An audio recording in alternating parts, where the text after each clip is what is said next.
Y ahora es momento de nuestra sección En Contexto, en la que vamos a analizar la situación de Ecuador, y por ello ya me acompaña en el estudio mi compañero Patricio Peralta. Patricio, buenas noches. ¿Qué tal? ¿Cómo estás? Pues Patricio, aquí muy interesante con este tema que nos trae hoy, porque la presencia cada vez más fuerte de organizaciones transnacionales vinculadas al narcotráfico, pues en Ecuador, incidió en la seguridad y en la convivencia ciudadana. Pero entonces, ¿cuáles son estas bandas que tienen nexos con organizaciones criminales locales?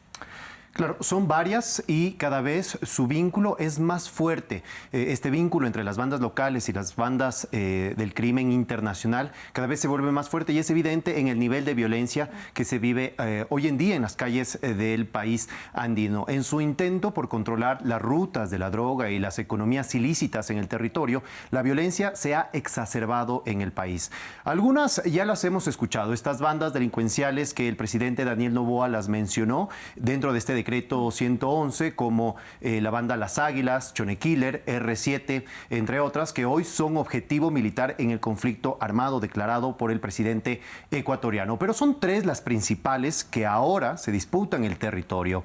Estas son los choneros, los lobos y los tiguerones. Cada una tiene un vínculo con organizaciones del crimen transnacional y forman parte de toda esta cadena de seguridad, transporte, logística y almacenamiento y envío de cocaína por los puertos del Ecuador. Veamos cómo están organizadas estas bandas y cuál es su distribución. Empecemos con los choneros, liderados por Adolfo Macías, alias Fito, quien se fugó de prisión el 9 de enero y desde ese día empezó esta ola de violencia, la más reciente.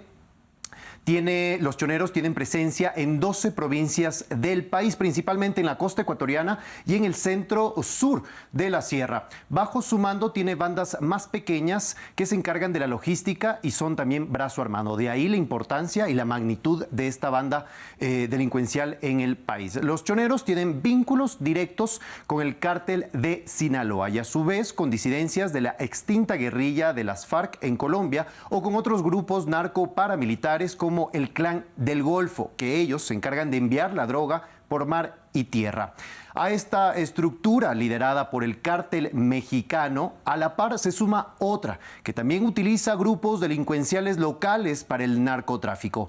Las organizaciones criminales de los Balcanes en Europa también se suman a esta estructura criminal dentro del país. ¿Y cuál es la importancia? Recientemente Ecuador también se volvió noticia mundial porque la mafia albanesa, saltó un caso de la mafia albanesa, utiliza mucho la industria bananera, como habíamos comentado antes ya. Esta mafia albanesa utiliza la industria bananera para el envío de la droga. Vamos ahora con los lobos. Los lobos tienen una estructura similar, pero con las organizaciones contrarias a las ya mencionadas. Es liderada por alias Pipo. No tienen bandas pequeñas bajo su mando porque tienen una gran presencia a nivel nacional. Están en 16 de 24 provincias, sobre todo en la sierra, y están ganando terreno en la costa ecuatoriana. De ahí también el incremento de la violencia, porque los lobos tratan de ganar territorio a los choneros, que son los que prácticamente tienen el control de la costa del Ecuador. Las extorsiones y el tráfico de armas son parte de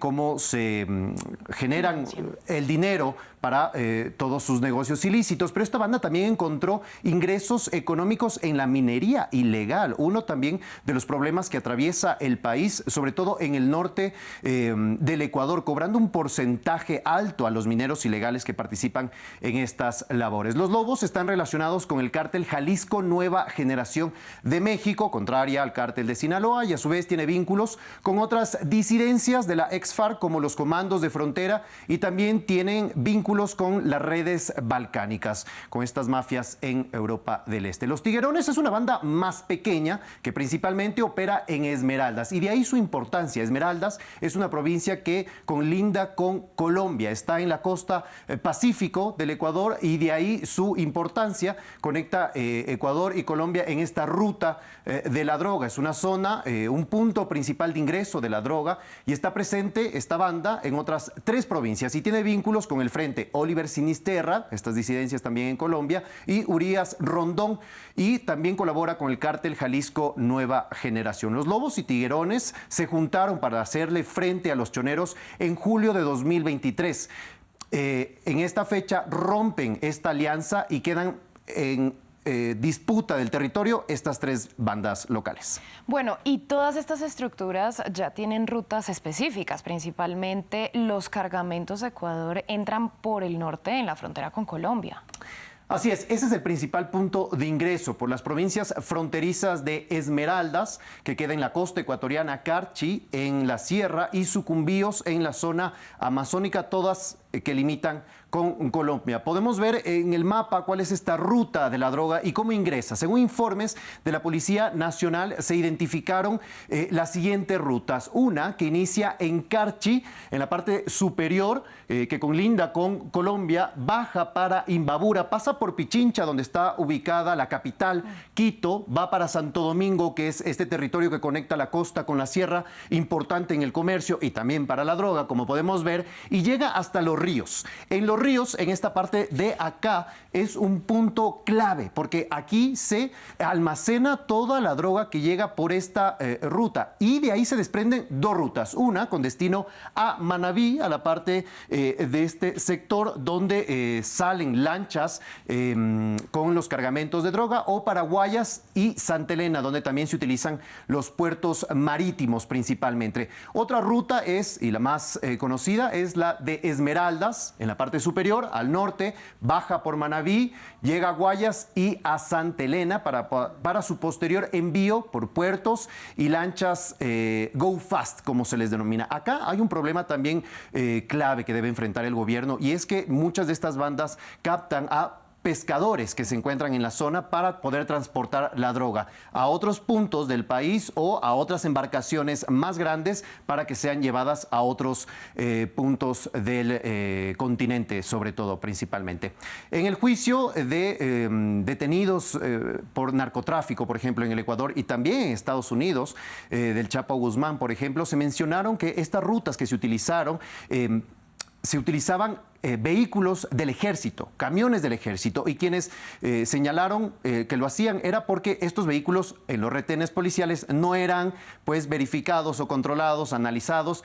De ahí también la importancia de estos controles y cómo se ha infiltrado el narcotráfico en todas las entidades del país.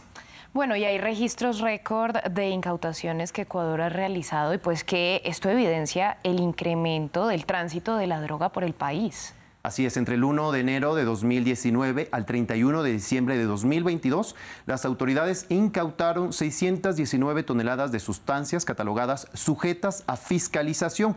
El mayor volumen de aprehensiones corresponde al clorhidrato de cocaína. Y de este total, el 87% estaba dirigido al mercado internacional. De Ecuador, principalmente, sale a México, a Estados Unidos y a Europa todo el cargamento que llega de Colombia y también de Perú. Hasta noviembre de 2023 se habían destruido 376 toneladas de droga. Y acá es un dato que realmente llamó la atención también a nivel internacional, que las incautaciones llegaron a tal punto que las autoridades de Ecuador están convirtiendo los bloques de cocaína y otras drogas decomisadas en cemento para construir casas, tras verse desbordadas con la cantidad decomisada y ya no tener dónde más almacenarlas. Bueno,